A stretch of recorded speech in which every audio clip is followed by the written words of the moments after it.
보복하지 마라. 몇 년 전 어느 날 밤 옐로우 국립공원을 여행했을 때의 일이다. 나는 다른 여행객들과 함께 울창한 산림을 바라볼 수 있는 자리에 앉아 있었다.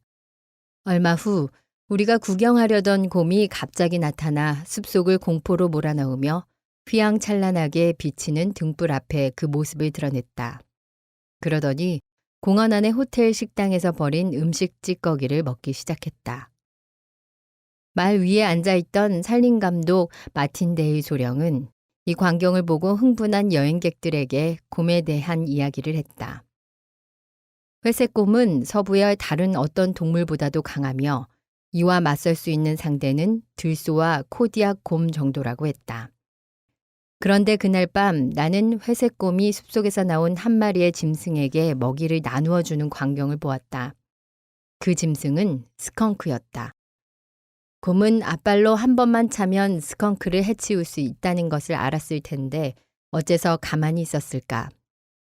곰은 지금까지의 경험으로 그것이 타산이 맞지 않는다는 것을 알고 있었던 것이다.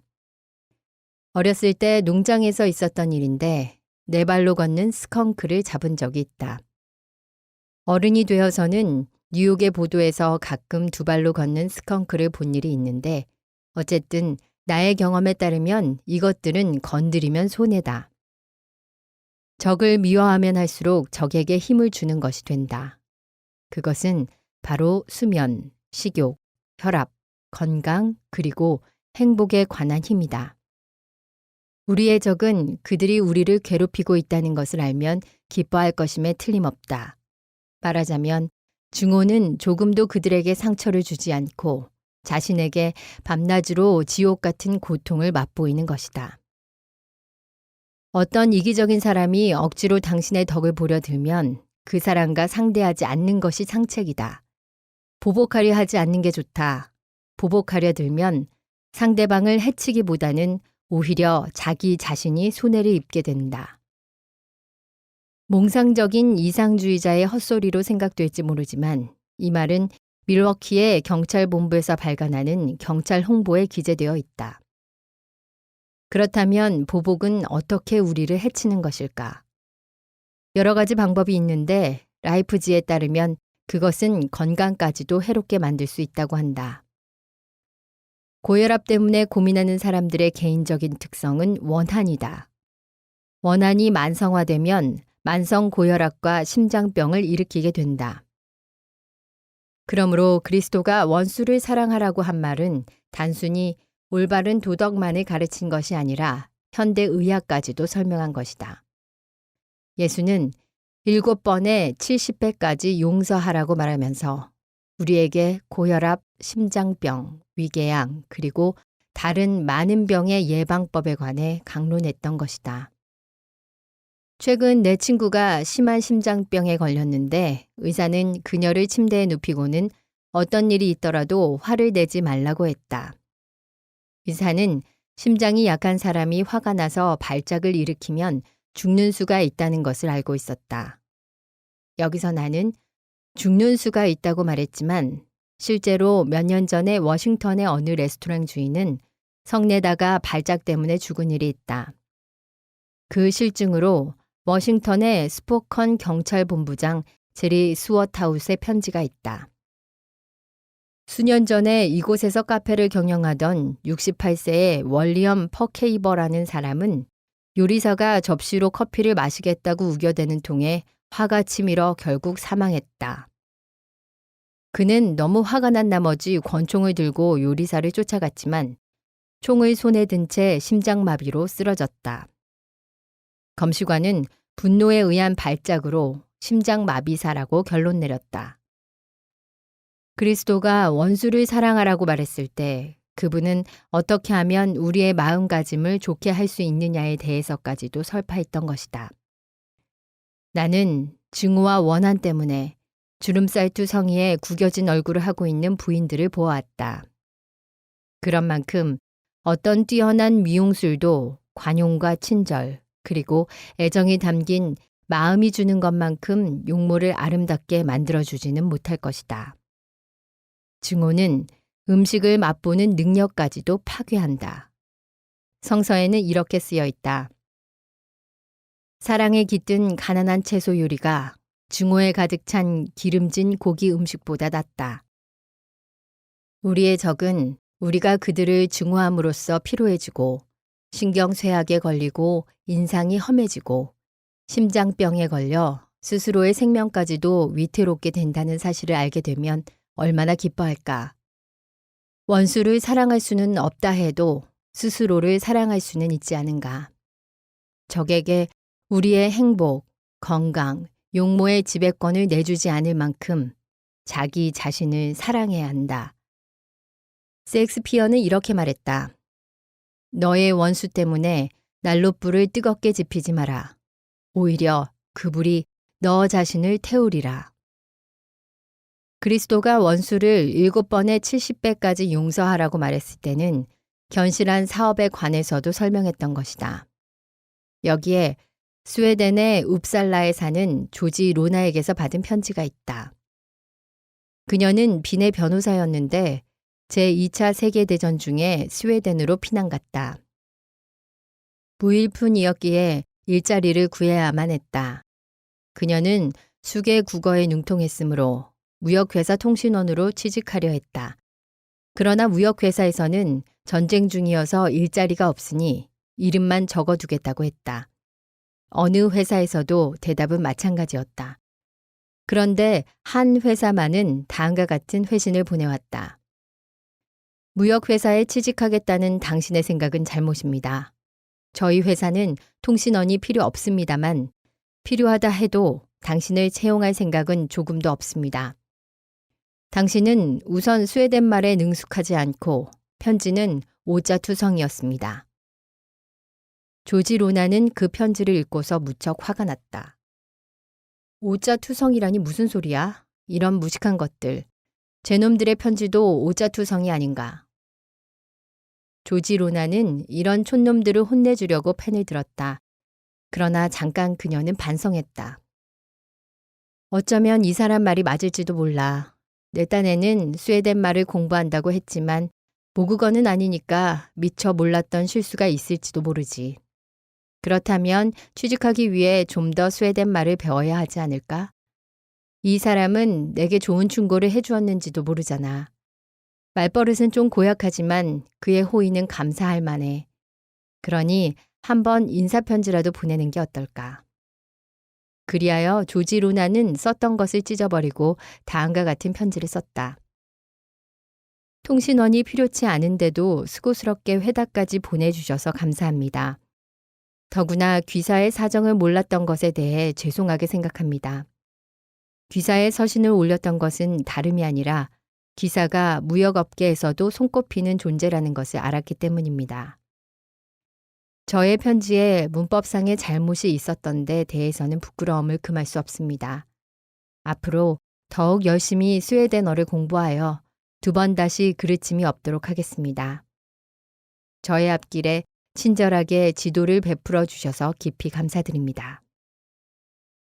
며칠 후 조지 로나는 바로 편지의 장본인에게서 회사 방문을 요청하는 서신을 받고 찾아갔다가 일자리를 구하게 되었다.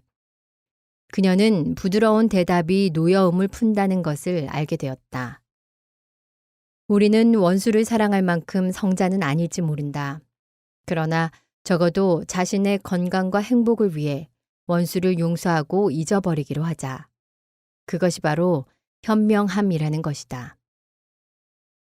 공자는 도둑을 맞거나 모욕을 당함은 그것을 잊어버리는 한 아무것도 아니다 라고 말했다. 나는 언젠가 아이젠하워 장군의 아들 존에게 부친께서 남을 원망한 적이 있느냐고 물어보았다. 그는 천만에요. 저희 아버지께서는 당신이 싫어하는 사람에 관한 일을 생각할 시간이 단 1분도 없으셨답니다. 라고 말했다. 옛말에도 성낼 줄 모르는 사람은 바보고 성내지 않는 사람은 현자라고 했다. 전에 뉴욕 시장을 지낸 월리엄 제이 게이너의 정책이 바로 그랬다. 그는 황색 신문에 얻어맞고 광인에게 저격당해 목숨이 위독한 상태에 이르렀는데도 병상에 누워 이런 말을 했다. 매일 밤 나는 세상의 온갖 일과 모든 사람을 용서한다. 이 말은 너무 이상적인 것은 아닐까? 너무 달콤하거나 빛나는 말이 아닐까? 만일 그렇다면 염세주의 연구의 저자인 독일의 대철학자 쇼펜하우어의 이야기를 들어보자. 그는 인생이란 무익한 것이며 끝없는 괴로운 경험이라고 했다. 그가 길을 걷게 되면 마치 우울이 그의 목에서 뚝뚝 떨어지는 것 같았다. 그러면서도 그 절망의 바탕에서 쇼펜하우어는 가능하다면 누구한테도 원한을 품어서는 안 된다고 외쳤다. 나는 윌슨, 하딩, 쿨리지, 후버, 루즈벨트, 그리고 트루먼 등 6명의 대통령이 신임하던 고문인 버나드 바루치에게 지금까지 정적의 비난 때문에 고민한 일이 있었느냐고 물어보았다. 그랬더니 그의 대답은 이러했다. 아무도 나에게 무안을 주거나 골탕 먹일 수는 없습니다. 애당초 그럴 일을 만들지 않을 거니까요. 처음부터 그런 일을 만들지 않는다면 남에게 무안을 당하거나 난처해질 까닭이 조금도 없다. 몽둥이나 돌멩이가 내 뼈를 부러뜨릴지 모른다. 그러나 말이 결코 나를 다치게 할 수 없다. 자고로 인간은 자신의 적에 대해 아무런 악의도 품지 않는 그리스도와 같은 사람들에게 존경을 바쳐왔다. 나는 가끔 캐나다의 제스퍼 국립공원에 찾아가 북미에서도 가장 아름답다는 경치를 바라본다. 이 산은 1915년 10월 12일에 독일 소총부대 앞에서 성인처럼 죽어간 영국의 간호사 에디스 카벨의 이름을 따서 마운트 벨이라고 명명되었다. 대체 그녀는 어떤 죄를 지었는가? 그녀는 벨기에에 살면서 영국과 프랑스 부상병을 간호하고 식사를 제공하면서 그들을 도와 폴란드로 도망시켰던 것이다. 운명의 10월 아침, 브뤼셀의 군 형무소 안 감방으로 영국의 종군 목사가 찾아와 그녀에게 죽음을 준비시킬 때 에디스 카벨은 다음과 같이 말했다. 이 말은 지금도 동판이나 돌에 새겨져 있다. 애국심만으로는 충분하지 않다는 것을 절실히 느낍니다. 나는 아무에게도 증오를 품지 않으렵니다. 이로부터 4년 후 그녀의 유해는 영국으로 이송되어 웨스트민스터 사원에서 추도식이 거행됐다. 얼마 전에 런던에서 1년 동안 지냈는데 그때 국립초상화 미술관에 향해 서 있는 그녀의 동상 앞 화강암에 새겨져 있는 불후의 명언을 읽었다. 애국심만으로는 충분하지 않다는 것을 절실히 느낍니다. 나는 아무에게도 증오를 품지 않으렵니다. 원수를 용서하고 그것을 잊으려면 자기보다도 무한히 큰 어떤 대의에 몰두해야 한다. 그러면 모욕이라든지 적이는 아무런 문제도 되지 않는다. 대의 이외의 온갖 것에 대해 신경 쓰지 않게 되기 때문이다. 1918년 미시시피의 산속에서 일촉즉발의 위기에 이른 하나의 극적인 린치 사건이 있었다.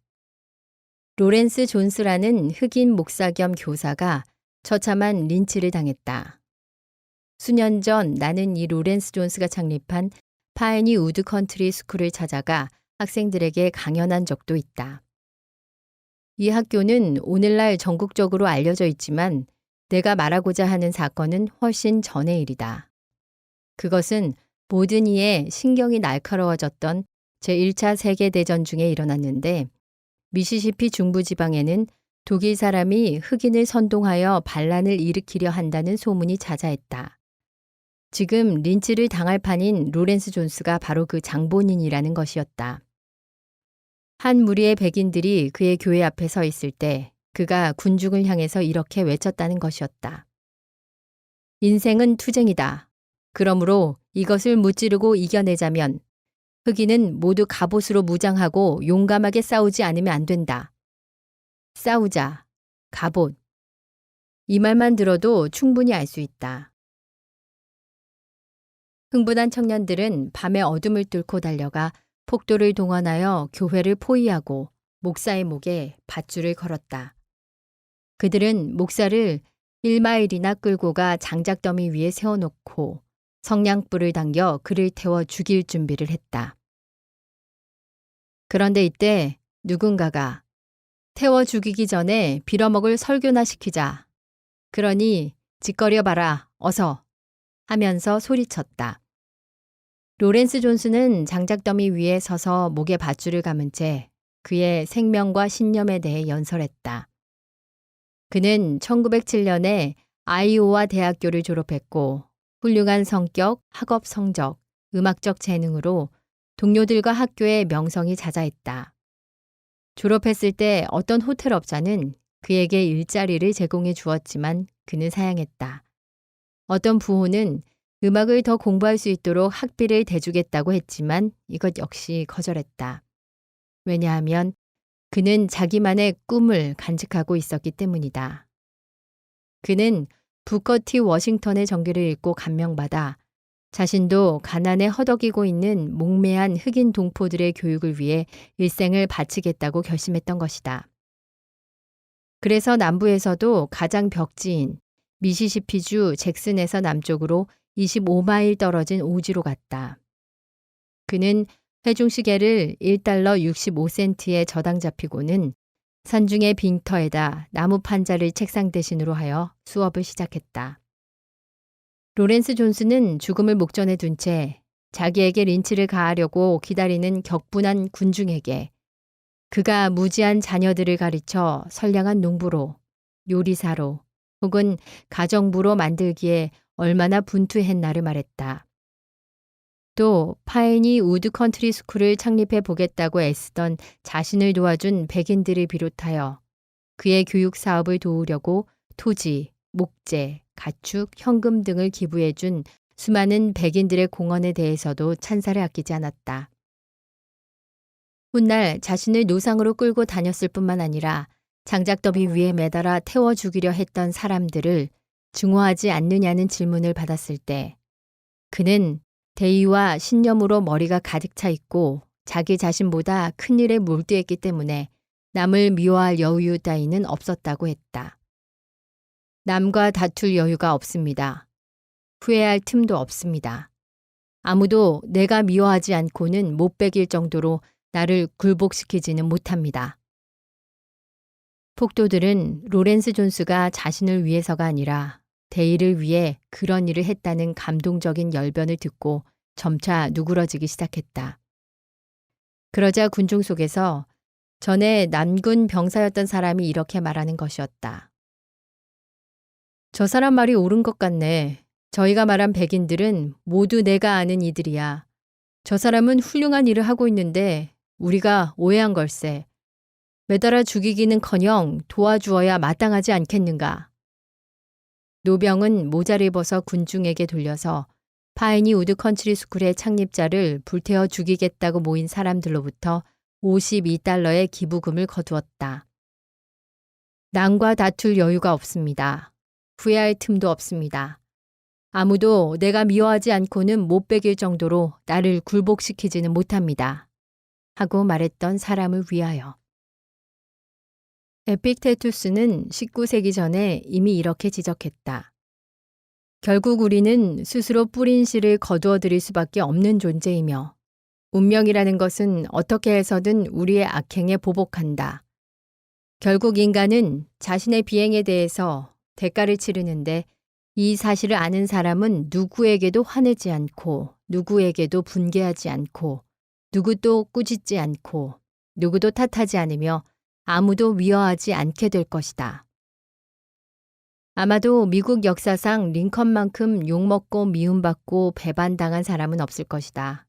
그러나 헌든의 유명한 전기에서는 링컨에 대해 다음같이 말하고 있다. 결코 좋고 나쁨에 따라 사람을 판단하지 않았다. 어떤 일을 꼭 해야 하는 경우 그것을 제대로 해낼 수 있는 사람이 있으면 그가 자기에게 악의를 품고 못마땅하게 구는 사람일지라도 링컨은 친구와 다름없이 그를 바로 기용했을 것이다. 나는 그가 자신의 정적이어서 혹은 그에게 반감을 가지고 있다고 해서 인사이동을 한 적은 한 번도 없었다고 생각한다. 링컨은 맥레런, 시워드, 스탠턴, 체이스 등 그가 임명했던 많은 사람들에게서 비난받고 모욕당했다. 그러면서도 헌든의 전기에 따르면 링컨은 이렇게 말했다. 이미 자신이 한 일로 칭찬받을 것은 못 된다. 그렇다고 남이 한 일에 대해 비난할 것도 없다. 우리 인간은 조건, 환경, 교육 습관 등으로 인성을 형성하는 한낱 유전의 소산에 불과하기 때문이다. 링컨의 이 말은 옳다. 예컨대 우리가 적과 동일한 육체적, 정신적, 감정적 특질을 가지고 태어났다면 우리의 인생이 적의 인생과 마찬가지라면 우리 역시 그들과 똑같이 행동하게 될 것이다. 아니, 그럴 수밖에 없을 것이다. 수족 인디언들의 기도처럼 오, 위대한 신이여, 내가 보름 동안 그의 가죽신을 신어보기까지는 그를 판단하거나 비평하지 않도록 나를 지켜주소서 라는 말에 동조할 만한 관대함을 지녀야 할 것이다. 그러므로 우리는 원수를 미워하기보다는 우리가 바로 그들이 아니기를 하나님께 언제나 감사해야 한다. 원수에게 비난과 원한을 퍼붓는 대신 이해와 동정, 원조와 관용, 기도를 베풀어야 한다. 나는 매일 밤 가족들이 모두 무릎을 꿇고 성서의 한 구절을 읽거나 성구의 일부를 되풀이하는 가정 예배를 하는 집안에서 자랐다. 그런데 지금도 아버지께서 이따금 한적한 미주리주의 농장에서 다음과 같은 그리스도의 말씀을 되풀이하던 것을 기억한다. 너희의 원수를 사랑하며 너희를 미워하는 자들에게 은혜를 베풀며 너희에게 악담하는 자들에게 복을 빌어주며 너희를 증오하는 이들을 위하여 기도하라. 아버지는 이러한 그리스도의 말씀을 몸소 실천하려고 애썼는데 그로 해서 마음의 평화를 간직할 수 있었던 것이다. 인간에게 평화와 행복을 가져올 정치적 태도를 기르기에 필요한 두 번째 법칙은 다음과 같다. 적에게 보복하려 들지 마라. 그를 해치기보다는 오히려 자기 자신을 다치게 할 뿐이다. 싫어하는 사람에 대한 생각으로 단 1분도 허비하지 말라는 아이젠하워의 처세를 배워라.